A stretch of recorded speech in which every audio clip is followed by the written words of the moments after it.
Alrighty. Well, glad to be here, everyone. I'm excited to give another presentation to the Ottawa Field Naturalist Club. As mentioned, my name is Henry Nicholas Robertson. I'm a member of the Ottawa Field Naturalist Club, and I'm also a member of the Administrative Council for Alliance Parc Deschênes.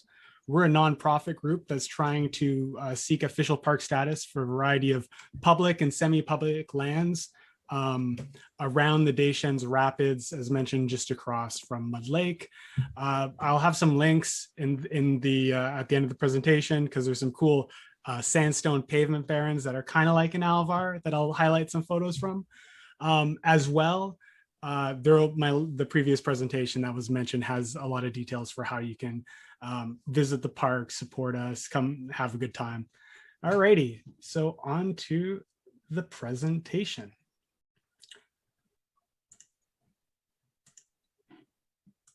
So, les Alvars du Québec. So, I'll just give a bit of a brief overview of my kind of understanding and why I came to kind of love Alvars. So, I had biked through Aylmer a bunch of times, and I had noticed kind of just some very interesting rock habitats and all that. And you know, it was about 7 or 8 years ago I found out about the Aylmer Alvar. I had seen Alvars around the Great Lakes, had not really known what they were. I knew they'd been some of my favorite places to go jump off rocks into the water and stuff. And there's lots of cool flowers that I'd already seen there. But I first learned about them and found out that, oh, Aylmer right here in Gatineau is actually where the largest Alvar in Quebec is. And so I started, researching. I contacted the Nature Conservancy of Canada, and they're like, yeah, here are the rules. You can come visit. Let us know if you see any interesting plants and so forth and so on. And as I got involved in all that, eventually they handed me this report here by Jacques Cahouette, Sabrin, and Denis Paquette. So this is a 2010 report. There was a preliminary report in 2002, and this kind of is a revisit of that in addition. And yeah, this is kind of, for a long time, the Bible and the tome of Alvars in Quebec. So about the primary author, Jacques Cahouette is a botanist and researcher for Agriculture and Agri-Food Canada here in Ottawa, or there in Ottawa rather. He participated in the 3rd edition of Flore Laurentienne, which is truly like the Bible of Quebec flora and guides and information on Quebec plants and interactions and stuff, as well as Flora of North America, Flore Nordique au Québec et du Labrador. He also published À la découverte du monde in 2014, for which he was awarded the Lawson Medal in 2019. He was previously honored by Ottawa Field Naturalists for the Conservation Award in 1993 for this very work on Alvars. He actually discovered Alvars here in Quebec. Alrighty, so what is an Alvar? An Alvar, it's an open, relatively flat, natural limestone habitat on a rocky outcrop with thin soil, usually sparse vegetation consisting mainly of shrubs, herbaceous plants, and mosses. Basically, not so much trees. So, and there's usually this almost horizontal pavement of stone. And what happens is when it rains in spring, it floods because the water has nowhere to go. That can really, rot roots and kill trees and stuff. But then in summer, there's often, it dries up completely. It gets really hot there too a lot of the time. In places where there's exposed stone, it can get, like 50 degrees plus even in the sun. And this kind of habitat really, it's distinct, as you can see here in the Aylmer Alvar, this is a big portion of it. It's very much distinct from the surrounding forest. Here we have another photo. This is just from Google Street View of another portion of the Aylmer Alvar. You can see the very thin stone from where they carved a ditch in here, and it forms truly just a pavement. There's some interesting flowers growing on the edge here and some grasses, but the trees, which you're seeing a lot of cedars and stuff here as a kind of an indicator, they aren't able to grow in the actual Alvar opening. And then here we have another a photo of an Aylmer I was looking at that's actually in Forêt Boucher, and some interesting herbaceous plants. And here we have some more introduced kind of flora. And another thing about an alvar is that it'll create a kind of unique set of plants, regardless of whether they're introduced or whether they're indigenous to the area. It will be kind of a unique habitat. So a history of alvar, a recognition of alvars in Canada. Alvars were first really recognized during the 1960s when I believe some Scandinavian and other Eastern European botanists were visiting Kingston. They remarked on the similarity of habitats to Sweden and other countries around the Baltic. In the decades that followed, there was a lot of research undertaken on alvars of the Great Lakes in particular. That's truly like the alvar central of like North America is the Great Lakes. Much of the research was conducted by honorary OFC members, past president and vice presidents Paul M. Catling and Daniel Brunton too. Here we have the Great Alvar of Åland. You can see it really occupies most of the southern half of the island. This is kind of like due south from Stockholm if you look on a map. And it's really like where the name Alvar has kind of come from. And you can see even from, you know, fairly high up in space, you got a whole city here. The Alvar is pretty distinctive. Now, alvars, they occur on calcareous rock. So calcareous rock, that's usually like limestone, dolomite. They're generally sedimentary stones, sometimes some metamorphic rock in there too, marble, which is metamorphosed limestone or dolomite. So here you got kind of a bedrock geology map of Canada. And if you look at the blue, these kind of blue colors that you see here, these kind of correspond to a lot of the limestone, dolomite, those kind of rocks that you're seeing here. So I just kind of circled some spots with known alvars and limestone barrens. So we see there's like, you know, you got Manitoulin Island here, which is a famous one, the Saugeen, aka the Bruce Peninsula. You got the vast Carden alvar, the ones on Prince Edward County and around Kingston and the Nepean Plains. There's the Burnt Lands alvar around Ottawa. And there's a few in other places like Point Pelee. There's been work by Pauline Catling on characterizing alvars in Manitoba. There's been other work on alvars in Northwest Territories up here. These ones I find are interesting because rather than having the characteristic prairie or southern species, you actually get the opposite here, where you have high Arctic species kind of appearing way far south of their usual range. Just showing you that even though an alvar is an alvar, will be strong regional characteristics. Most recently in 2020, there was kind of some news over alvars that were discovered in Saskatchewan here. And as you see, you got the shield in the north, and then you got the plains in the south, and then there's a little limestone kind of outcrop there. So they're really hiding in plain sight. I got this link here. I'll click it some other time, but it really makes questions, you know, like, could there be alvars in Alberta and New Brunswick too?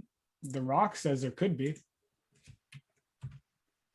So why are alvars important? A big reason is peripheral species. Because they create this open habitat, you have species that normally are associated with warmer climates kind of growing there because it's less shade. The rock warms up faster too. So you get more of these southern herbaceous plants that don't normally live at this kind of northerly latitude. And as we see here, the majority of kind of rare plants in Quebec, this is taken from Quebec's Biodiversity Atlas 2005. We see that, you know, the majority of the rare plants at the time were considered northern peripheral species. So in Quebec, they've really only reached kind of the northern limit of their range. You know, other kind of categories were disjunct species, ones where you have a population here and another population completely somewhere else. Sporadic, you know, there's just little islands of populations. There's even a few eastern peripheries, so ones that were way more common from the west, and even a few southern peripherals and western peripherals too, etc. The other reason why they're important is because of the actual calcareous substrate that they're on. So like limestone, what happens is when water interacts with it, there's a chemical reaction that kind of releases alkalinity into the water and into the surrounding soil. And that changes how plants can really, the acidity and the alkalinity of soil really influences how metals, for example, are absorbed by plants. Certain metals like iron or magnesium will become, or not magnesium, aluminum, for example, will become way more absorbable if it's more acidic or more basic, and it really kind of passes the line when you get to, you know, past neutral into acidic or basic. So as we see here, out of, you know, the 275 vulnerable or endangered plants in Quebec at this time, 119 or 121 rather were associated with calcareous soils, so ones that were more basic. There were less that were associated with like serpentine soils, but that's another cool one where rather than having a lot of calcium, a lot of, you know, calcium carbonate, you have a lot of magnesium without the calcium, which you get from certain metamorphosed rocks. So most of the calcareous rocks are either limestone, you got your calcium carbonate, it's a sedimentary rock. You got your dolomite, or also called dolostone, calcium magnesium carbonate, also a sedimentary rock, a little bit harder than limestone. You got marble as well, often appearing, which is metamorphosed. It's a crystallized calcium carbonate, and it's kind of softer, more susceptible to weather usually. There's also certain like gray sandstones, depending on what the cement is.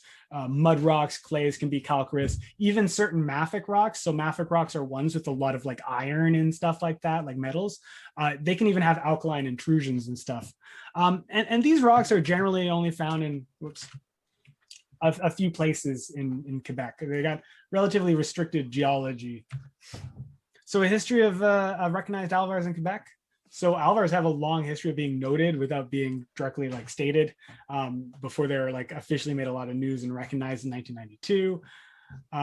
You know, in the report, it's mentioned that Champlain, he saw and remarked upon the red cypress trees around Lac des Chats. And sure enough, you know, there's big Junipers virginiana, you know, eastern red cedars growing along here. They're a species associated with alvars. Here we have them. This is a photo by me in Parc Deschênes. There's a number of these growing there. This species was formerly protected until, oh, I totally forgot its name, Geneviève de Virginie. But in Quebec, this species is really only found in the Outaouais. It's sometimes planted elsewhere and is very rarely reported around like Lac Champlain area. But it's really only found like in Aylmer, the Early Escarpment, towards Lac des Chats, and it doesn't go much further beyond that. In Ontario, it kind of curves down along the Frontenac Arch here into kind of the land between, where you got kind of the granite barrens and the mass alvars, and around the Peterborough, Carden, Barrie, up into Parry Sound area, and then as well on the what's it called, Niagara Escarpment here. But generally, its range is pretty limited. Around the 19th century, or late 1800s, early 1900s, members of the Ottawa Field Naturalist Club documented a lot of the characteristic alvar species while exploring the banks of the Ottawa River. New Jersey tea, Calm St. John's wort, fragrant sumac. I was going to explore these, but I got a lot of, I'm going to wait till after to click those. So here we got Calm St. John's wort. It's a very rare species. I try to include the ranking from NatureServe as it most recently just appeared. I meant to cross-reference it against the Quebec source, but NatureServe just is really easy to just type in species. So this is kind of a true Great Lakes endemic, and it's very much an alvar associated species. Here we have a photo that I took from iNaturalist of one growing on just like pure limestone, essentially, with a bit of gravel there. It's a shrubbier species. It's a woody species of St. John's wort. And here, as you see, its range is really, you know, the southern Great Lakes, and then a couple sporadic populations just on the Ottawa River here, which is, I find very interesting. And so, you know, very much a rare species in Quebec, but kind of an endemic for alvars, you know, an alvar species. Between 1915 and 1925, two renowned Quebec botanists, Marie Victorin and Roland Germain, explored the Hull and Aylmer areas and reported for the first time in Quebec many of the species we associate with alvars today. So they were obviously walking around these alvar spaces and just writing down the species they were seeing, but because no one said, hey, this is what an alvar is, they didn't use that language. Later in 1931, 1941, they again noted these plants. In 1950, Raymond Marcel was characterizing some of the flora in the Outaouais, in the Ottawa Valley and Upper Reach of Low, so by Lake Champlain, where a lot of limestone is also found. He remarked that it shared a lot of the characteristic elements of Great Lakes flora, that's found on limestone. So very much being like, there's a lot of alvar plants here, without saying that. In 1985, the author of this paper, Jacques Coët, visits Sand Bay and collects some Minuartia michosi, which rock sand wort. I feature this plant a little bit later. Over the next few years, I believe he works with Paul Catling to characterize a lot of annual panic grasses around the Great Lakes, upstate New York. In 1988, he revisits the Aylmer alvar, and collect specimens of Trichostemma brachiatum, so false pennyroyal or fluxweed, and Panicum philadelphicum, which is like a characteristic annual panic grass of alvars. And then in 1992, while conducting an inventory for Ian Huggett's conservation group EcoWatch, which was just founded at the time, Ian Huggett, a member of OFNC, the author stumbles upon the main portion of the Aylmer alvar, and the discovery kind of is reported and catches the attention of local media. Alvars then obtained widespread recognition across Quebec. This is followed up. At the same time, Daniel Gagnon and his team then start exploring Lac des Chasses to document plants around the Grand Marais, Bristol Mines area. They note similar alvar habitats to that in Aylmer right around the same time. From then on, there is other kind of documented happenings throughout the 90s. In 1997, there's the Vision Saint Laurent Projet Vision Saint Laurent, and that kind of is the genesis for this project that the authors begin on. And the specific goal is to characterize the flora of alvars and to document potential alvar sites in order to determine the best ways to protect these alvars and also advance the kind of just general scientific knowledge of alvars in Quebec. So there's a number of different ways that sites were identified. They used bedrock geology maps to look for zones of limestone deposits, etc. They used aerial photography to look for, openings and stuff. They used forestry maps and looked for fallow fields, etc. In many cases, they also just looked at limestone quarries, because often right next to a limestone quarry is an alvar. Part of the reason why alvars are threatened is because limestone is so important for concrete mix. So we've built most of our buildings from a lot of alvars throughout Ottawa.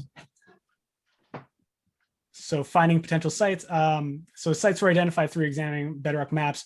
I have an example here of a map that we could use in Ottawa.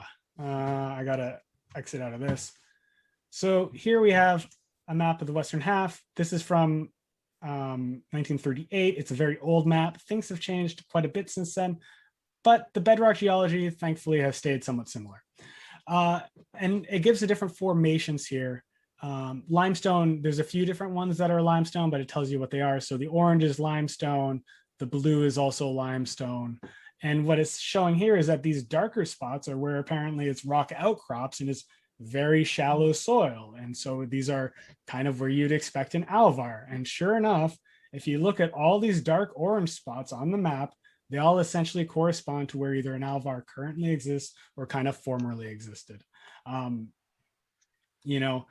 Sadly, a lot of them these days just kind of correspond to where quarries exist. But it's still very interesting. So like if you look at, ones in Stittsville, there's lots of alvars that were just around Stittsville that seemingly lasted until the mid 2000s before being developed. There might even be some remnants of other places, but this is a good map. They also have an eastern half. Highly recommend checking it out if you want to find some alvars yourself. Oh shoot, did I lose my spot? That's horrible. Boom. Another way to look is by using aerial imagery. So a great source in Ottawa for using aerial imagery is by just going to Geo Ottawa. You click on this little aerial photo slider here. And here I'm zoomed up on Parc Deschênes as well as Mud Lake. And I can scroll through the years and see, you know, what it looked like in 2002 all the way to the 60s. This is very interesting, I find, for seeing what areas have been kind of open and remained and what areas have kind of reforested. So if an area was like a farmer's field, it might just reforest right away. And you can kind of see that, whereas in Alvar, that underlying bedrock would keep it kind of there.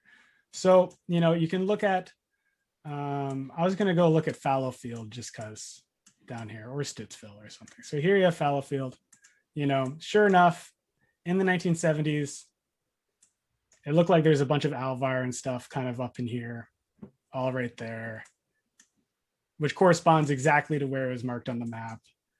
You zoom forward and there's still a bit kind of here where you got like the limestone stony trails, but you see the quarry has really expanded. And this is kind of the existential threat that a lot of Alvars have. So yeah. So they also used indicator plants to kind of find Alvars. So oftentimes they just look for Thuya occidentalis, also known as Eastern White Cedar. It's not only found on calcareous soils, but on limestone outcrops, it can become a very dominant species. You know, I often see it totally surrounding an Alvar. And the way to identify this species of cedar compared to the other species of cedar, neither ones are truly cedar, is that Eastern White Cedar, Thuya occidentalis, has flat scales or flat leaves, whereas Eastern Red Cedar, so the Juniper, has like square or more three-dimensional scales. So then they worked to delimit Alvars. So each Alvar that they measured was at least half a hectare. Alvars are often kind of these mosaic features that you could kind of tell from that map I showed. So if Alvars were within a 2 kilometer stretch of the other one, they kept it within the same Alvar unit for their analysis. So here I just kind of drew maps around, or circles around, potential Alvars in the Aylmer area. You know, you got the big one there, but there's also remnants there. There's one I've been to down there. There's one in Boucher Forest that I had photos of earlier. They then ranked the Alvars because this was the goal was to preserve Alvars, and they're actually successful in a number of cases. But it was developed by one of the authors, Andre Sabarin, and they used kind of 8 different kind of characteristics of the site to determine. So the density of clusters of rare species, the uniqueness. So, you know, how unique was that site in terms of the species found there, the richness, so the number of different threatened or vulnerable species. They added, modified that based on the rank. So, you know, S1, so all the rarer species was, the more points would be given towards it. There's also points given for species on an earlier list of rare species. So there's the Bouchard et al. 1983. That's one of the first lists of rare plants in Quebec. It features a lot of plants that have a very limited range in Quebec. I'll get to that in a bit though. The integrity of the habitat, you know, what percentage of it was indigenous species or non-indigenous species, the diversity based on the total number of species, so just total number of diversity, as well as the diversity of the surrounding flora. So if you're looking at like an Alvar, you know, there might be a forest on one side or a river on the other side or a wetland on the other side. You know, what's in there, you know, because in the forest, you might find a bunch of black maple, for example, which is a rare tree in Quebec, because it also likes to grow on limestone, but not really in Alvars.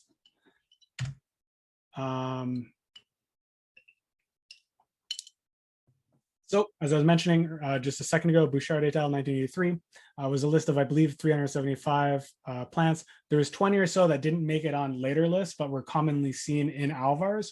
So this was kind of used as points were also gathered on these plants. So this is this was a list of plants here, the 20 of them. Here's a few that I just encountered from the Deschênes Park. Scutellaria parvula. I wish I had a better photo of the flower. I went back and I saw the beautiful blue flowers that it had, but I also just like, because you see it just growing right out of the rock outcrops. So this isn't truly an alvar. It's like it's kind of not flat enough, but it grows. This is growing right next to the alvar. Here you have barren strawberry. This is another one that you see has a very limited range in Quebec, very much just in the Outaouais, although this reporting here seems very credible as well. Not sure if it was planted or not, but it seems to be somewhat of a calcareous plant or a calcicle plant. Lots of them in the Deschênes forest. Another one on Bouchard's list is Anathera Dayosha, limber honeysuckle. It's also it's rated vulnerable according to NatureServe. It also has a somewhat limited range in Quebec, really only in the Outaouais and a little bit around Montreal. Interestingly enough, though, this plant goes all the way up to the Alvars and Northwest Territories and stuff. It's found out there as well. Viburnum rascianum, tongue twisters here. This one really only found along the Ottawa River in Quebec. Again, here we have that belt that I was talking about, sometimes called the land in between or an ecotone, but I don't think it really does justice to how unique kind of this flora and fauna often is. It's just kind of a belt that's going across, scooping up to the Outaouais and kind of extending in here, where you have a lot of kind of interesting calcicle plants. Here we have slender-leaved false foxglove. This one's interesting because it's hemiparasitic. I always like it when plants parasite other plants. But it does produce some chlorophyll, I believe, but just not all of its own. And again, you know, not stretching that far into Quebec, but these aren't considered like super rare plants in Quebec, but they're somewhat rare. They're worthy of counting. And then the second way they rank them, because they use two methodologies while ranking alvars, was based on the ease of conserving that alvar. So, you know, was it was the habitat intact, or was it fragmented or partially fragmented or disturbed? Was it easy to access? Could people, you know, easily come to the site and disturb the site, or was it very isolated and easy to protect? Had there already been a lot of people-made disturbances? What are some potential threats? Is there an expanding quarry nearby or farmland? The surface area, is it a big area to protect, a little area to protect? More points for bigger areas. And the ownership, if it was already public land, it got some points because that's easier. If it was private land, then, you know, no points because that's pretty hard to protect.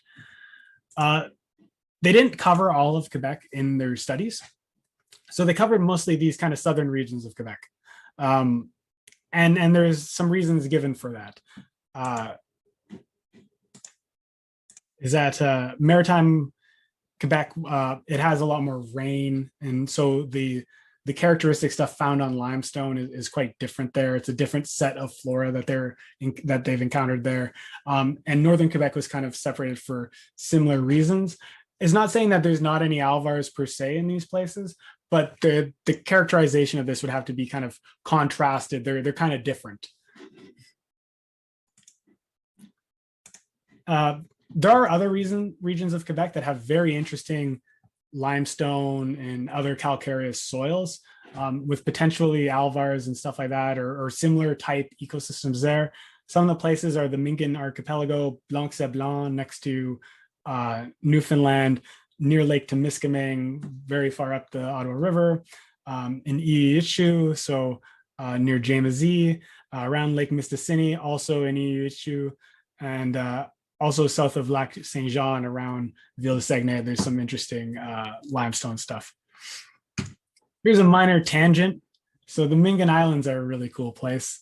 So renowned hotspot of biodiversity. According to Parks Canada, there's like 450 species of vascular plants that they found on these islands. These islands only occupy a space of 110 square kilometers. Just north of that is the vast, you know, Côte Nord, so the north coast, which is 225,000 kilometers, but has far fewer species. Oh,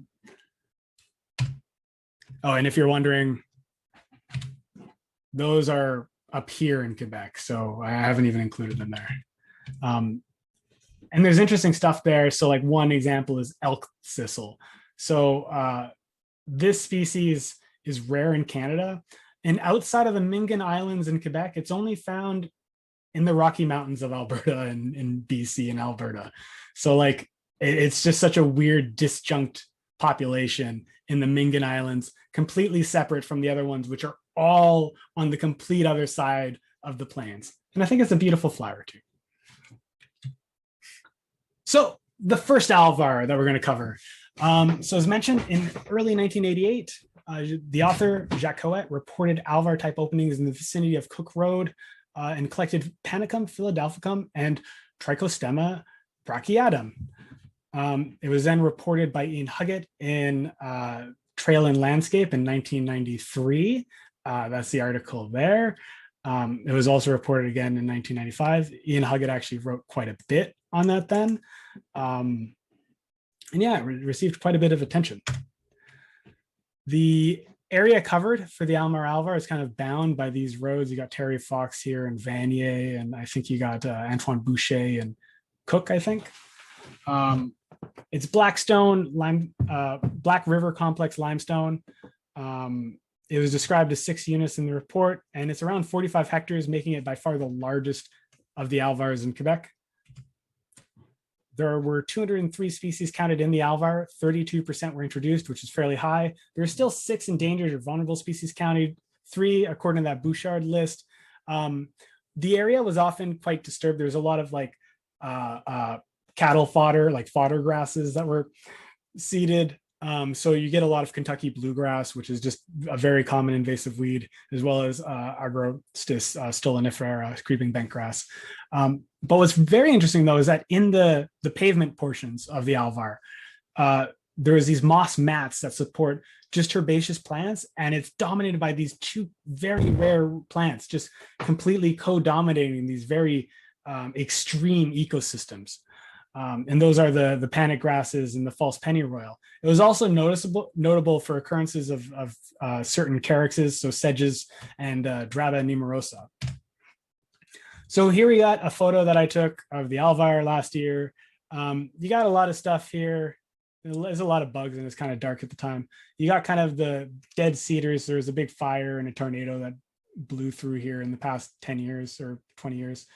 And a lot of these grasses, a good number of them are introduced species, but around these kind of rock openings, you can actually even see it here. You got these kind of hard to make out kind of grasses, and those are the panic grasses, the rare Philadelphia panic grasses surrounding these open rock spots. An equally bad photo here, but also showing the same thing. You got these panic grasses here interspersed with the false pennyroyal, kind of being the dominant ground cover in a lot of these kind of more extreme ecosystems. And this covers quite a big habitat.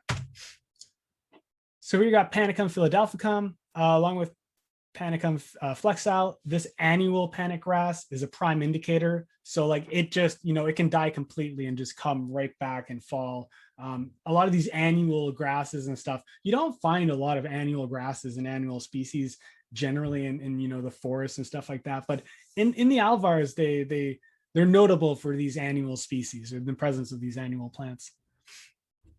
So as you see, again, not commonly reported in our region. And here you got the Aylmer Alvar. There's other reportings here that you see on the report that aren't mentioned on iNaturalist yet. So here we have Fluxweed, false pennyroyal. It's now considered S2. Back when the report was done, it was considered S1. As you can see, it also follows that kind of land in between Alvar zone, stretching right up into the Outaouais. You often see this cluster around Chicago, I noticed, for a lot of these Alvar plants. Here you got a photo of one of those moss mats. Here's Draba numerosa, so woodland Draba. This one has been debated on whether it's been introduced or native, but I think most people consider it native. The population in the Aylmer Alvar is the largest one in the province. Here's a photo by Marie-Yves Garon-Lebrec. I took from iNaturalist. And it, at the time, was only found in 2 locations in Quebec. It's actually like a circumpolar species that spreads all around the world, but really west of here, you know. There's populations in Alaska and stuff and in Colorado, but really not often reported, just kind of a little bit in our region and then in Manitoulin and so forth. There's a few other ones. I need to keep going. So I also like the Aylmer Alvar because you got these cool fossils in the limestone. Always awesome to just look at these ancient landscapes and see the shallow seas that have turned into these limestone deposits. I have no idea what some of these fossils are, but very alien and weird stuff.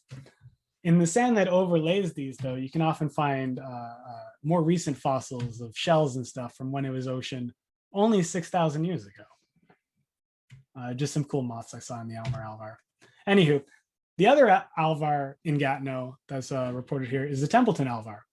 So this is what I was talking about with the interesting kind of bedrock. If you had a chance of listening earlier, you have 3 different rock formations together here in Lac Beauchamp. You have kind of dolomite limestone that you see with the quarry here. It extends kind of along this road here. And then you have quartzic sandstone, so Nepean sandstone. So that's a lot more acidic. There you have a lot, rather than cedars, it's all white pines and hemlocks. You get a lot of ericaceous plants there, a lot of blueberries, a lot of wintergreen, etc. And then over here, you get, it's all hardleaf or hardwood trees, leaf trees, deciduous trees, and it's completely changes with the rock. So anywho, this site's 3 hectares. It's on Beekmantown dolomite. This is Potsdam sandstone. The site's highly fragmented. The site's mostly consists of prickly ash and Thuya occidentalis, eastern white cedar. Here's a photo of some prickly ash. I like it. It's a great plant. Some people hate this plant and curse it because it's prickles, and it's a citrus tree that has a numbing agent, an interesting agent in it. So if you were to chew it, it would make your mouth go numb. And another name of it is toothache tree. The berries and the leaves were traditionally harvested for that.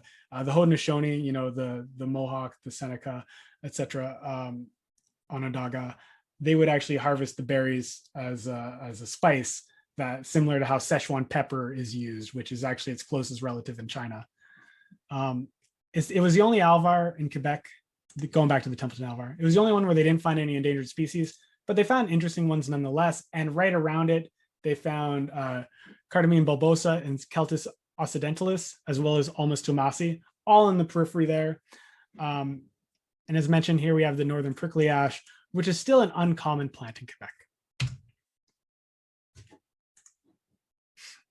So here we have Cardamine bulbosa. Jacques Cowet, who is on the line, was saying that he actually just retraced a population in the Deschênes forest.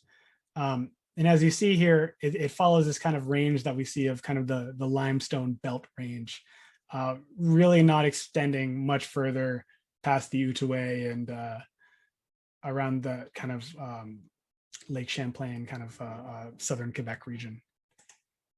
Beautiful flower too. It's found more on wetlands areas, I believe, and it's associated with, again, limestone. So here's another digression. The sandstone pavement barrens are very interesting as well. I highly recommend you check them out. In other parts of Quebec and Ontario, there are rare species found on sandstone pavement barrens. I believe a lot of these still haven't been really documented well as their own unique thing. In upstate New York, they really like the sandstone pavement barrens there. It was fairly recently that we found pitch pine on sandstone pavement barrens in Ontario and Quebec. So I still think there's more stuff to be really found there. And as mentioned, with sandstone, a lot of it depends on what the cement is. So at Lac Beauchamp, the sandstone is cemented with quartz, whereas in Deschênes, it's cemented with calcium carbonate. And the difference is you have a yellow to pink sandstone that's very well cemented and tight in Lac Beauchamp, whereas you got a very grainy, gritty, and gray sandstone at Lac Deschênes.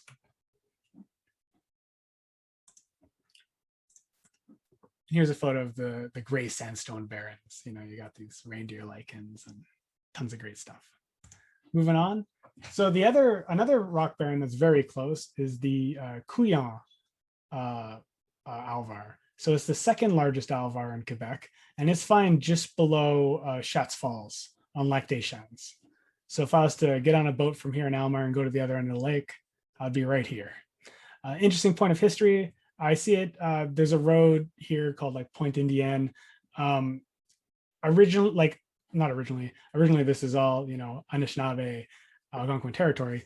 And it still is. In 1783, I believe it is, Joseph Mondion was one of the first settlers in the Ottawa Valley, and he set up a trading station here.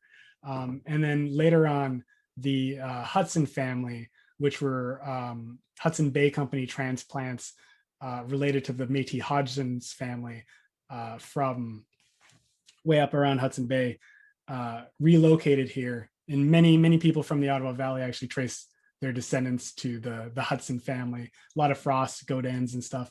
That's why the place to this day is still somewhat called Indian Point or Hudson Point or Mondion Point. But anyway, that's a digression.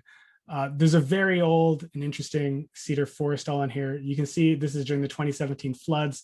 This area is still high and dry during the height of the floods, though no doubt during catastrophic floods in years gone by, you know, with this waterfall pouring over, the area was probably completely washed over at some point, which is why the soil is still so low. So it had a really high biodiversity. 17 species were designated endangered or threatened at this time, including 6 from the Bouchard's list. One really interesting find from the area was Geranium carolinum. So the Carolina geranium, or the Carolina cranesbill. At the time of the publication, this was the only location it was found in Quebec. Since then, it's been found in other Alvars in Quebec. In Ontario, I believe it is only found in Alvars. So this is, I believe, sort of an Alvar obligate almost species in Canada. But I may be wrong. I'm not a biologist. I'm just an amateur. Another digression, you got the Early Escarpment. So one of the more famous rock barrens in the region is the Early Escarpment. You know, you see it on Gatineau Hill. I drive by it all the time on the way to Couillon. You know, you kind of run the span of it in many ways. Now it's a south-facing rock barren that is a division. It's composed of igneous rock rather than sedimentary rock. And it in many ways, it shares a lot of similarities to the granite barrens in southern Ontario at the edge there. But one difference here between granite and syenite, which is what makes this up, is that syenite is actually has alkali intrusions. I don't know what the chemistry is, how that would work, because I believe it's potassium, but it has alkali feldspar usually compared to normal feldspar. There's certain ice age relics and stuff. I shouldn't say numerous, but rare ice age relics, including, you know, tall bluebells and drabacana have been found on there. Also certain Alvar species such as numerous Juniper virginiana. There's also marble in the Early Escarpment, so there are these kind of calcareous intrusions, but it's a very interesting rock barren in general. Here we have some rare ferns that are found, usually on limestone rock outcrops, but this is one found usually near a lot of Alvars as well as on the Early Escarpment, walking fern. It will root itself from the tips here. It has a very unique triangular spade look. And then here we have purple stem cliffbrake, which is another rare one. You see very limited range. Here we're seeing it in Manitoulin and in the Saugeen, very close to, you know, famous Alvars. Also reported near Alvars in Quebec. But again, not really an Alvar species, but definitely a limestone outcrop species. And I included it just because drabacana, so this is the one that was found, I mentioned, an ice age relic on the Early Escarpment. And it's, you know, more commonly reported in the Yukon than it is in Gatineau. Interesting kind of sightings here. Moving on forward, we got Couillon East. This is a small one, primarily of Juniper communis depressa. Here we have Juniper communis depressa. You can always identify it because it only has needles. It never has scales. That's one thing that it will identify this species compared to a lot of other juniper species that you'll encounter in the area, most of which would probably be introduced. It's a dominant shrub in the region. There they found 120 species, 28% are introduced, 3 endangered species, and 3 other rare ones. An interesting find there was Carex molesta, troublesome sedge. Again, not even reported in the Outaouais on iNaturalist and not often reported in general. Here we have it has these really kind of unique, oh shoot, I'm forgetting all my sedge terminology, but the seed pods, they are very they're very interesting. Moving on, we have Allumettes. So this is the furthest west Alvar. You have Ile des Allumettes, kind of right across from Pembroke. Over in this section, you have a lot of limestone kind of on the southern edge, as well as some very old forest. This spot's interesting too, because it kind of has a mix of a lot of sand species. I find there's really interesting sand barrens or beach sand habitat all along here. So they found 129 species, 22 were introduced, including they found one G3 species, which was ram's head orchid. This was a common ground cover, was bearberry, also known as Schmidtknocks.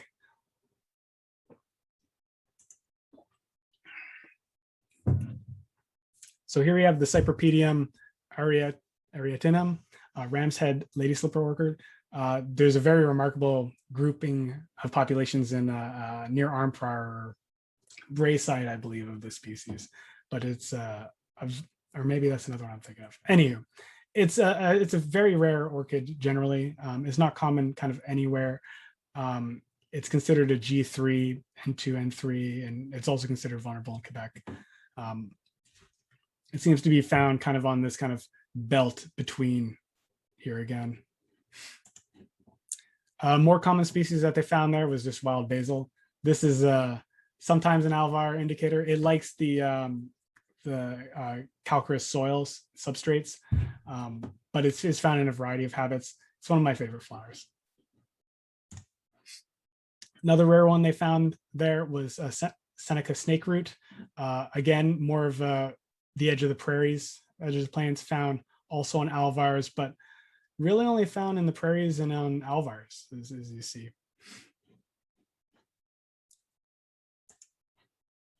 As kind of an aside, there's also, interesting sand barrens are a very interesting habitat too. There are many sand dune habitats from where the Ottawa River used to flow. If I have time, I would link to kind of looking at this interesting species that's found kind of on sandy beaches around the Ottawa Valley, and is a very, very beautiful flower. Another species that was found there is Rus aromatica. So one of the less common sumacs that we encounter, rather than just the regular staghorn sumac that we encounter, Rus typhina, is considered S2 imperiled in Quebec. Here's a photo of populations that's growing in the Deschênes Park. There's an issue with just like trails going right by this species. I see people try not to step on it because they think it's poison ivy, thankfully, but people walk by it and bump into this plant all the time. It has 3 leaves, and if you aren't looking very carefully, to the untrained eye, it can very much resemble poison ivy. But it does have red berries, and the leaves are quite distinct too. But thankfully, rather than getting poison ivied and getting a horrible rash, if you walked into this, all that you would get is a lovely aroma. Moving on to Alvar number 6, Pointe Sèche. So this one's a peninsula on the Ottawa River by Fort Coulange. It's about 2.7 hectares, and it features some very old forests of cedars, almost 500 years old. It was interesting for kind of some northern boreal species that they found here. So they found here Artemisia campenstris. So this is beach wormwood, not very commonly reported in our region. Another one we have here is Tricedum Spicatum. That's kind of an interesting range. So the X marks where this kind of observations from Pointe Sèche would be. This is from Lake Superior. I didn't have a good Pointe Sèche photo. But as you can see, it's got a very interesting range. Here we have narrow leaf New Jersey tea. So there's the 2 New Jersey tea species that are found commonly in Alvars, well, not commonly, uncommonly in Alvars in Quebec. As we see here, it's kind of found in fairly select locations, the narrow leafed New Jersey tea. There's an interesting observation here that I'm very interested in on marble substrate way up in the Outaouais, up on the Gatineau Valley. maybe that could be a potential Alvar. So moving on to Sand Bay. So Sand Bay now, moving right just west of the town of Sand Bay and the beautiful beach there. You have kind of these open fields here, and I believe what's an exceptional forest ecosystem, which is kind of a protected habitat by the Quebec government. This place is on marble substrate. It's interesting. You got kind of acidic deposits too. You find that in a lot of Quebec alvars. It's kind of on that kind of mix of where calcareous and acidic substrates kind of meet. And that's why you get like blueberries growing next to an alvar. So this spot was notable because the authors reported having fields and fields of little blue stem, which you just don't see in Quebec. It's a species very common in a lot of places, but you really don't see these kind of fields of little blue stem. They also found the rock sandwort there. Here we have a population growing on some limestone, reported by Wessel Bukowski. And as you see, its range is very limited. I wanted to include it because you got like this observation way up here in Ontario. This is all limestone up here. So I find it interesting that you find species that you find here, not in here, and then again, right up in the north. Moving on. So now we're kind of getting into a really beautiful set of alvars. These are kind of the 5 that are in Bristol. This is the Norway Bay one. It is just east of Norway Bay. It's on Beekman Dolomite and it's on Schmidtknocks. They found 119 species there. 8 rare species were found nearby. 2 threatened or vulnerable ones were found at the site. One of the interesting ones they found there was cream vetchling. So here we got, it's a beautiful white pea. It's rated vulnerable. Again, not that many sightings in our region, very kind of sporadic. It's mostly being found here, and its range extends, I believe, in the prairies quite considerably west. Moving on to 9, Schmidtknocks Landing North. That's also on Beekman Dolomite. Had the largest number of species, 259. It was a very beautiful, pristine ecosystem. They found things like veiny meadow rue, which they haven't found in other alvars in Quebec. Beautiful flower.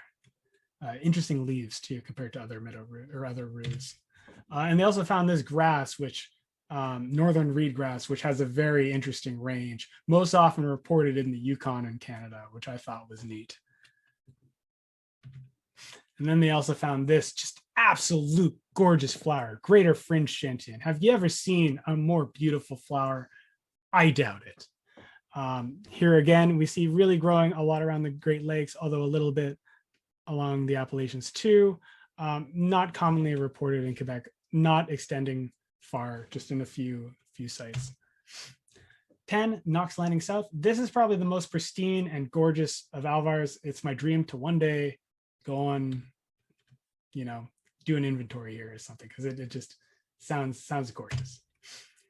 They found 221 vascular species here, 13 threatened, 20 threatened or introduced, which was the 3rd highest number. They found a lot of prairie plants here, kind of unique. One of the most interesting finds was this is one of the places where populations of butterfly weed have been found. This species was considered extinct until after in Quebec, until after the journeys by Daniel Gagnon, I believe, in the wake of the Alvar discoveries and journeying around Lac des Chats there. 11, the site's around 2.5 hectares, mostly a mix of marble and dolomite. They found a good number of species here, as well as the largest populations of butterfly weed, as well as large populations in the Outaouais of Canada garlic, which is a really funky one. And if you look at the iNaturalist reportings here, no real reports in the Outaouais. They found it in several locations during this, but again, these reports have not made it at all to iNaturalist. I find it interesting that there's a report in New Brunswick way up there, which is a valid report. And yeah, it makes you question some things. It makes you wonder about alvars up there and stuff. 12, Pontiac Station. So again, this is the 5th one in Bristol. These all are really close. It's 6 hectares on mostly marble. It's right by the bridge crossing over to Arnprior. 172 species. And now 19% introduced. Now, this area and the past two are special because if you group them together, you find kind of just a plural or almost a majority, well, not quite a majority, 45% of the rare Alvar recorded species from this report were found in one of these three Alvars, as well as these Alvars had some of the highest numbers of plants and stuff found and just quite pristine in their habitat. And we're surrounding also renowned marshes and stuff in the Bristol area. So as we see here, just showing you I just kind of drew circles around the Bristol mine area where you find a lot of the limestone and stuff. These were all Alvars marked roughly in the report. And we see they're kind of just a string of them all in this beautiful undeveloped section of the Ottawa River. Here we have Solidago termicoides, one of the most quintessential Alvar plants, also known as upland white goldenrod. It's considered vulnerable as 3. Love that range that you're seeing here.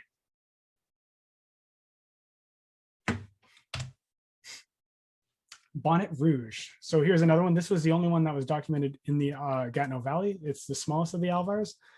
It's really just kind of a waterfall here, rapids, and it's on mostly Precambrian Grenville marble, as well as I believe there was some sandstone or granite substrate as well, and covering a fair amount of the area.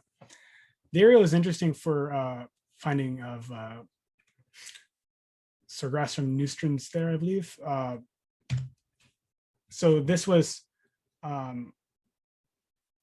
in Flora Laurentian, this was documented quite far north by Grand Ramoose, yellow Indian grass. And if you see here, it's very much kind of a prairie, like more southern species, but here in the Gatineau Valley, it reaches truly its northeastern kind of limit of its range as up the valleys there. Whoops. Sorry, I'm jumping all around here.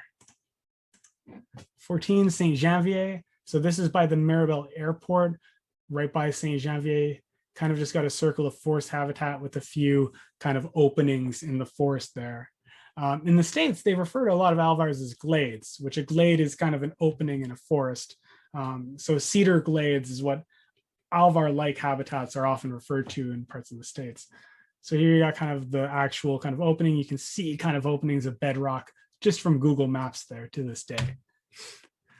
They found 151 species. They found, it was notable for the populations of the panicum grass that were found there. One of the more common ground covers at that site, as well as other Alvars, is Dentonio Spicata. It's found on both acidic and calcareous substrates. And I love it just in the curls that it gives. Like, look at those curls. It's one of the few plants. It's more beautiful dead than it's alive, I think. But it's just a gorgeous plant. So Joliette. So this is the only one in the Lanaudière region. It was the most easterly and northern of the sites, northeastern sites. It was about 10 hectares of size, mostly on cow pasture and on Trenton limestone, because you see Notre Dame des Prairies. So makes you wonder if it's some of the same prairies. Sadly, it looks like a lot of that stuff was swallowed by expanding mines, but the site around it is still very notable. It's notable because it has the most northeastern recorded populations of Ulmus thomasi, I believe. This is according to iNaturalist. You see a lot of reports, a lot of people like Owen Clarkin, for example, have documented a lot of the Ulmus thomasi in the region. A lot of other people have too in the audience here. And then you see that there's just this kind of outlying population here, coinciding a lot with where the Alvar was found. It's an endangered species in Quebec. We also have it at the Deschênes Park. This is a photo of it there. It's associated with rock outcrops and particularly calcareous rocks, so it's considered a calcicle plant. And yeah, it's also known as cork elm or orme liège en français, parce que it forms this corky kind of bark on its side arms here. Moving on, we have Saint Francois de La Val. Just going to do edits as I present. This Alvar is in Ile Laval. It's on Chazy limestone. The Deschênes Park is also on Chazy group bedrock, but usually on considered sandstone. This site's easily accessible by the road. It's right by the mine, so it's kind of disturbed, but they still found a lot of interesting stuff there. Yeah, I meant to include a photo of this hawthorn. I wish I did. A lot of alvars have very interesting hawthorn species, I find. And when they aren't completely crowded up with buckthorn, I find hawthorns are one of the great, thickets that form these kind of shrubby types of alvars that you often see. So there we also had Panicum flexile, or wiry panic grass. It can be identified according to Michigan Flora because its panicles here are about 2 to 3 times as long as they are wide. And they also have clearly ascending branches from what I've read. So that's how I can tell it apart from Philadelphia panic grass, although I don't think I've ever encountered this species. Ile de Pierre, so like Rock Island. This one's just between Laval and Montreal. It's just a rock sticking out in the middle of the Prairies River. So, what better place to look for a prairie than in the Prairies River? They found 99 species on that small island, 37% were introduced, and they found 3 interesting ones. So they got the Canada garlic, they got the rare grass here, and then they got Verbena simplex, which is just such a beautiful flower. This one's also really only associated with alvars in Quebec. I think it's really only associated with alvars in Ontario. As you see here, you got, again, that Chicago population that you keep on seeing. And then it's really common in the southern states. It looks like it's more often reported. I find that so interesting. So it's already kind of a northern extension here, and then you find it even more north. So moving on to Huntingdon. So we got Monte Quinnell. This is actually where a good chunk of my family comes from, which I find interesting. And I didn't think there was alvars there. So in this little area here, they found 125 species, including 4 endangered or threatened ones, 3 which had a limited range. It was the only alvar in Quebec where 2 of these species were found. So you have Pringle's aster as well as handsome sedge. And I'm going to show you some Pringle's aster. So as we see here, fairly limited range of reporting. On iNaturalist, it's never been reported in Quebec. Been reported a little bit in Vermont, but it was found. Huntingdon would be right here. It's considered imperiled. It's one of 2 subspecies, I believe, in Canada. And it's the one that's associated with alvars. The other species, I think, is not associated specifically with alvars. And this one is hairless. So the other one's often called hairy old field aster. Well, this is hairless old field aster, or Pringle's aster. Moving on to Henrysburg. So now we're going to move to 3 sites that are kind of in the very southern parts of Quebec. So near the Lake Champlain, Upper Richelieu area. This one's on Beekmantown Dolomite. It's 2 units of about 7.5 hectares. I'm just circling like quarries and opening spots of where, if I was to look for alvars, I would look for them. Here we see one of the openings and what it looks like. It was the first location in Quebec where Anathera pilosella, I believe not was found, but were kind of accepted as kind of native to there. Here we got it. I found this one in my garden. My neighbor had given me a variety of this plant that's an obviously cultivated one. But it's considered imperiled at the Canada level and also at the Quebec level. Up until this report, it was considered non-Indigenous to Quebec, like only sporadically planted from like my garden. But then they found ones that very much seem to be natural. Moving on to Alvar 22. So Hemmingford was a single meadow on Beekman Dolomite. These are kind of the areas that kind of I was noticing. It was weird because it was dominated by lemon thyme. As mentioned, alvars don't need to have indigenous species to have alvars. They can have weird mixes of exotic species that you don't normally see in places. So one species that they found there was hanging bulrush. This one has been found in the Aylmer alvar. It was one of the characteristic species there as well. Nodding bulrush, I've seen this one around the Deschênes Park. I'm not sure if I've seen it in the Deschênes Park per se. And again, its range, you see it here around Chicago, throughout the limestone belt of Ontario, just barely touching Quebec. Then we have Roxham, which is a single wet meadow of about 3 hectares in size. Lenses of interspersed with postum sandstone. This one, if you zoom in, you can actually see the etchings on the stone, which I really find interesting. You can often tell an alvar when you look at it from space because it'll have lines going across on 90-degree angles. 113 species. So here we have one of the characteristic grasses, Spirabolus virginiflorus var virginiflorus. So sheath dropseed or poverty dropseed. It's considered imperiled in Quebec. It's one of the characteristic annual, or is it annual or is it perennial? I might have been wrong here. But in the past 25 years, it's really only been collected in places that are deemed alvars in Quebec. And lastly, I saved this alvar because it's very interesting. So here's a little story from the report.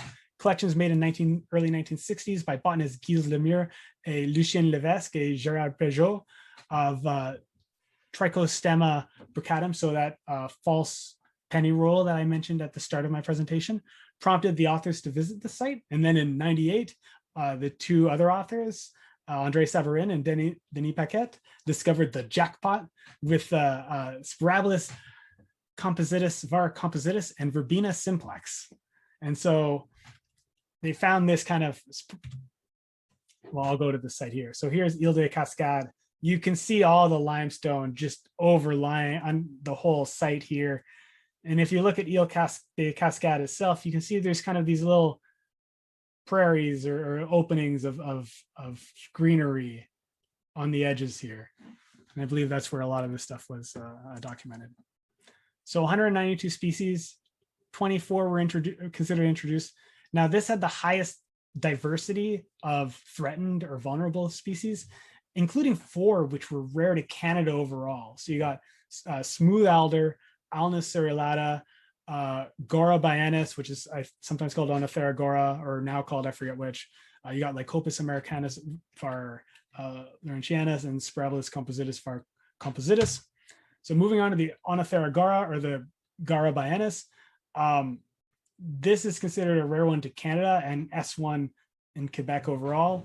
That range addition at Ile de Cascade is just so interesting. Like, look at that compared to the rest of his reported range. It's very much like a Carolinian species, very only reported in most southern Ontario. And then here you have an extension close to, almost at Montreal. Beautiful flower too. And then you have Spirabolus compositus. I believe I just did it at the species level, not at the subspecies level here. Whoops. But rough drop seed or tall drop seed. Again, that's an interesting range, mostly in southern Ontario there. And then a western population. This, I think, is a different subspecies. I believe the subspecies is, anyway, I might be wrong. And a last one that I wanted to cover was Eliocharis compressa, which is was newly considered indigenous to Quebec from sightings there. And there you have its marked location, and you see it's really along that belt of alvars, very characteristic alvar species there. Now, this was a huge project that Jacques Howet and the others undertook. It took a massive team. It took many years, from 97 to 2002, and then revised through to 2010. I just want to give them all a huge thanks for contributing to this kind of addition of knowledge, of scientific research and characterization.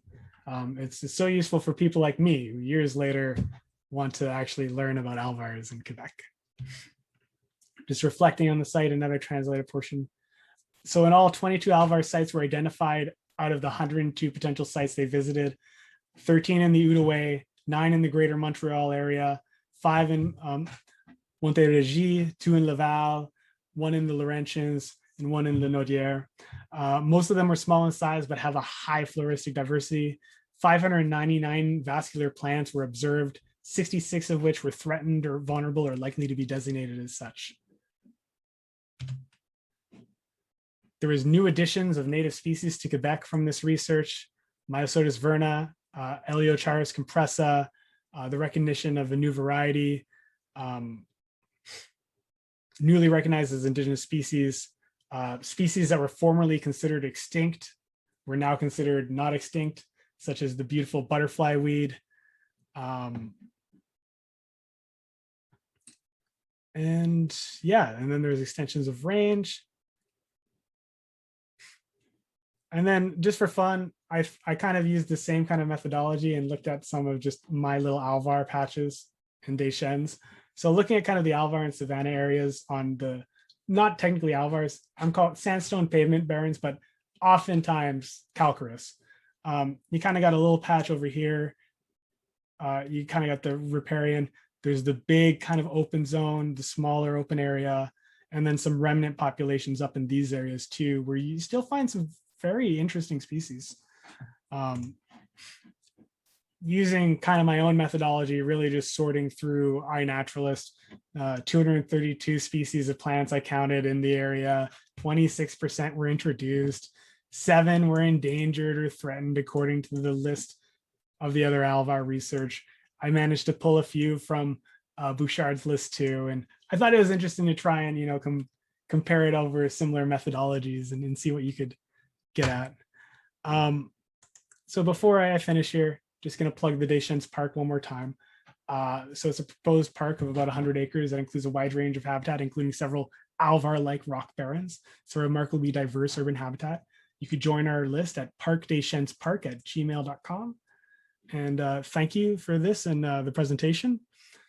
I will now just kind of open the floor, I guess, to questions. And I'd also like to give one very big thank you to the author of this paper, also to the person who helped me to help do a lot of research in the Deschênes Park. I'd like to extend thanks to Jacques Cahouette.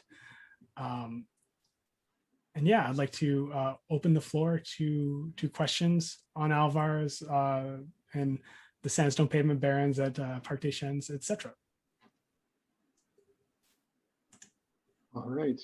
Thank you very much, Henry, for that presentation. And so if anyone has any questions, yep, there we go. Dropping them into the chat is probably the most organized way to do that. So I can read them out to you here.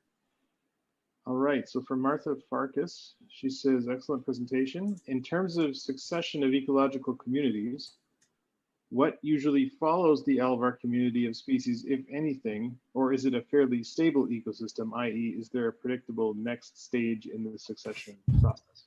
Well, I mean, I'll show you some succession right now, because that's kind of a fun way to do it. So you got kind of this little patch here. Let's go back to the 70s.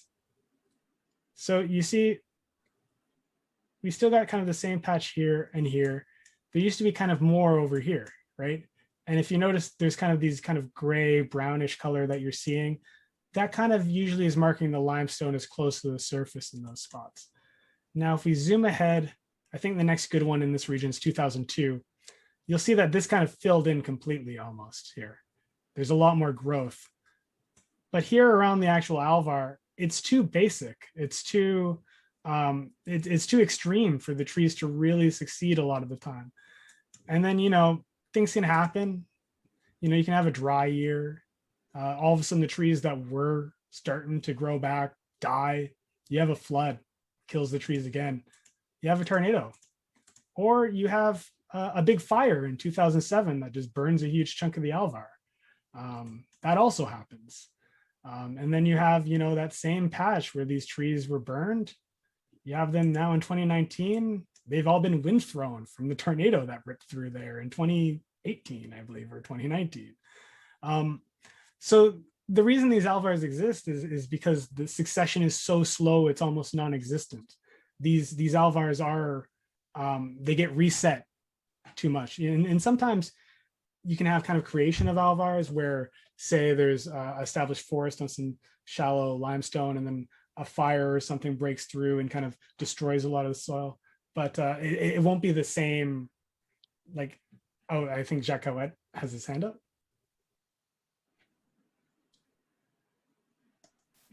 Yes, congratulations.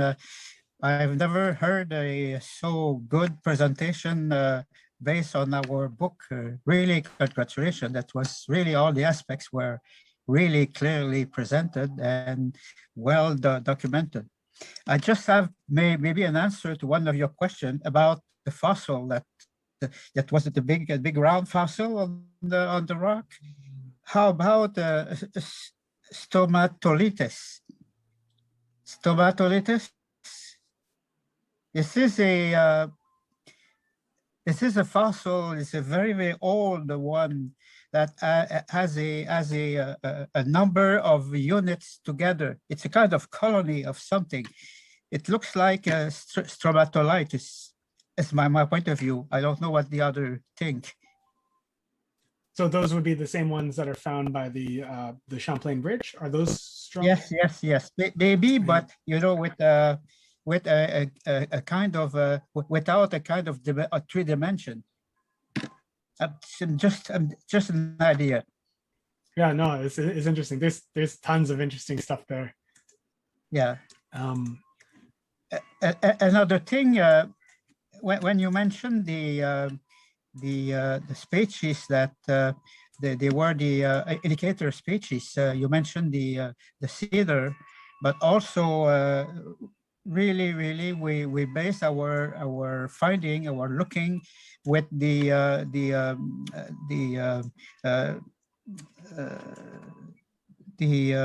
senecio or former senecio poperculus when it was in flower, or spacura now, but when it's in flower and with the cedar there, we were about sure it was a kind of alvar area. Picera pacufolia or? Yeah, popercula, yeah. Pachyra popercula, yes. So that was a good indicator because it's very showy, and with the cedar in the background, the two of these were almost good indicators of potential alvars. So just an interesting thing I did was I looked at alvars in Forêt Boucher. Now I've gone to Forêt Boucher, I'm going to go to 2017, and notice kind of these rock outcrops here, but I haven't noticed really many rare species. And it was because in the 60s, it was just quarried and just mined completely. Yeah. But over here, you see this little patch here. Yeah. And then I zoom ahead, 2002, it's grown in with a lot of shrubs, so it doesn't look like it's apparent anymore. But when I went there, I was surprised at how many Micranthes virginiensis, so the early saxifrage that I found there, and other kind of alvar-like plants. So even though it had kind of grown in a bit, there's still kind of the essence of the alvar a bit there. I've been there recently, and they were alvar-like sites, but they were almost no rare plants, mostly introduced stuff and a few natives like the Geranium bignellii, but there were no rare plants. So they are probably too early because alvars are really had to be cleaned or open for a great number of years. We get the rare plants or this kind of stuff. When it's too early, I've been early, open. There is no rare plant usually. So around the area where you have been in Forêt Boucher, there was no rare plant there. Oh, another something also. One of the alvar you mentioned, the Quillon Est, is gone. Oh, it's gone? It disappeared. If I've been there a couple of years ago, and there was the big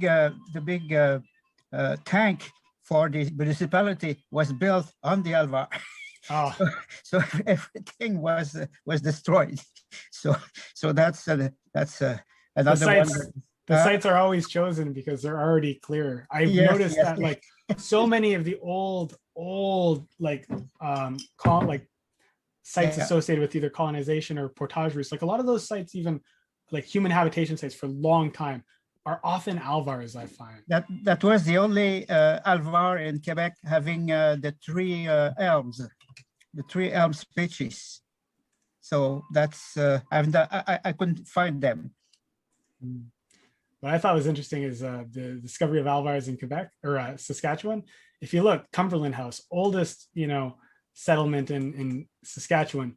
You look right across here, you got the water, you got the marsh, you got the forest, and then in between, you got the Alvars. Yeah. So I just thought it was interesting that even in, you know, a site that you think would be well documented, you know, that these Alvars were just hiding in plain sight for so long. I disagreed with the fact that of some Alvars being close to the sea, like in northern Newfoundland. To me, the climatic is very, very important. It has to be very, very hot during the summer, and because these plants can support the drought, and they can support also the cold, the water, and this kind of stuff. But along the sea, along the north shore of the St. Lawrence, in northern in the north, the climate is cool during the summer. And I don't think this is the same conditions that the Alvars that we know. That's my point of view. So I'm a bit disagreeing with to put the Alvars in the northern Newfoundland. Yeah, I understand that. That's why I kind of included Mingan as kind of a separate area. Yeah. I'd be very interested though in Alvars in so Anticosti Island. Yes. I think that island might be big enough it's limestone in the interior central plateau. And you have species like giant chives and a lot of like ones that I associate with Alvars in other places, being found in a couple of the locations on rock outcrops on rivers and stuff like that. Well, I'm not sure. I've been there a couple of times. I'm not sure they will be what we consider Alvar here. Anyway, that's mostly a Great Lake around a Great Lake surrounding kind of habitat. Even in the west, that's Paul's cattling business and his daughter too.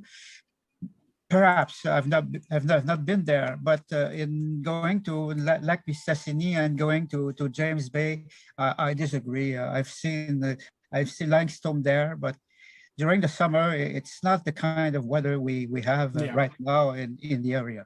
Yeah. But I do think there could be like interesting rock bearing limestone. Yeah. It could be divided in various categories, but or perhaps you could enlarge the definition of an Alvar, but it depends on or make classification of Alvars. But anyway. Thank you. But yeah, I just want to share this resource here just quickly for people. I know I've gone on for a while, so I just want to show Sigium to people. So this is a free tool that shows you the bedrock geology, the mining titles, the locations of bogs and peat, sand deposits, anything you want essentially in Quebec. So we see here the blue. I can zoom in, I can click on it, and it's limestone, shale, dolomite, and sandstone. I can even go break it down even more to regional geology and look closer. So this tool is really useful for just looking at stuff. Going back here to Lac Beauchamp, kind of trying to show you here, you got kind of this division line right sort of on the lake. And on this side, I'm going to do it on the other one so that it actually tells me what it is. On this side, you got Paranese, Nice. This side, sandstone, quartzic sandstone. And then down here, you got the dolomite. So this is kind of that triple sandwich I was talking about, where you got here, all hardwoods, here, primarily white pine with a lot of hemlocks as well. And then here you got kind of more the cedars and the Alvar type habitats that were described. I just find it such a very interesting transition all in one park that you can kind of go see. We have another question from the audience. Oh, yes. Is it feasible and worthwhile to collect seed from local Alvars and reintroduce them to degraded Alvar environments? And she gives the example like Remick Rapids in Ottawa. I think and also, is there information on how to reproduce or germinate the plant? I think Paul Catling did the most research on that. And at the end of the day, I think his research showed that you can't create an Alvar. Like really, you got to focus on protecting them more than trying to rebuild or rehabilitate or create a new one. I think he did say it's worthwhile to try and reintroduce plants in cases where they've been lost from nearby populations. But I haven't really dived too much into that kind of research myself. It's something I plan on diving into because there seems to be a big appetite from Alliance Parc Deschênes and people to clean up some of the buckthorn in this particular area. And there's a lot of rare species and stuff there, which is kind of why it would be done to try and make more room for, you know, some of the white oaks and some of the Rus aromatica and stuff like that that's growing in that area. But I don't have the best resources on that, sorry. I can add that if you want. I know that in more in the Midwest, where grassland restoration has been a lot more advanced for many more decades than even it's been known about in Canada. I know that some degraded sites, included some sites that are degraded rocky sites. They may not be like, I think they're cedar glades, like you said, they're not officially Alvars, but they're still sort of shallow, rocky, calcareous sites. There is some success that can be had with restoration there through like a combination of like cutting invasive shrubs, controlled burns, and interseeding missing species or underrepresented native species. There's a lot of literature about that, but it's generally termed tallgrass prairie and savanna. So a lot of that stuff would be applicable because you're dealing with species that are similar or the same or have some related preferences. You know, like in Ontario, the reason that tallgrass prairies exist on sandy soils is similar to the reason why Alvars and those species complexes exist. It's the extreme conditions created by the geology. So you get those western species in the east, right? With the reduced or the suppressed plant succession, which is what Martha asked about. There are resources, but they're hard to find, like this.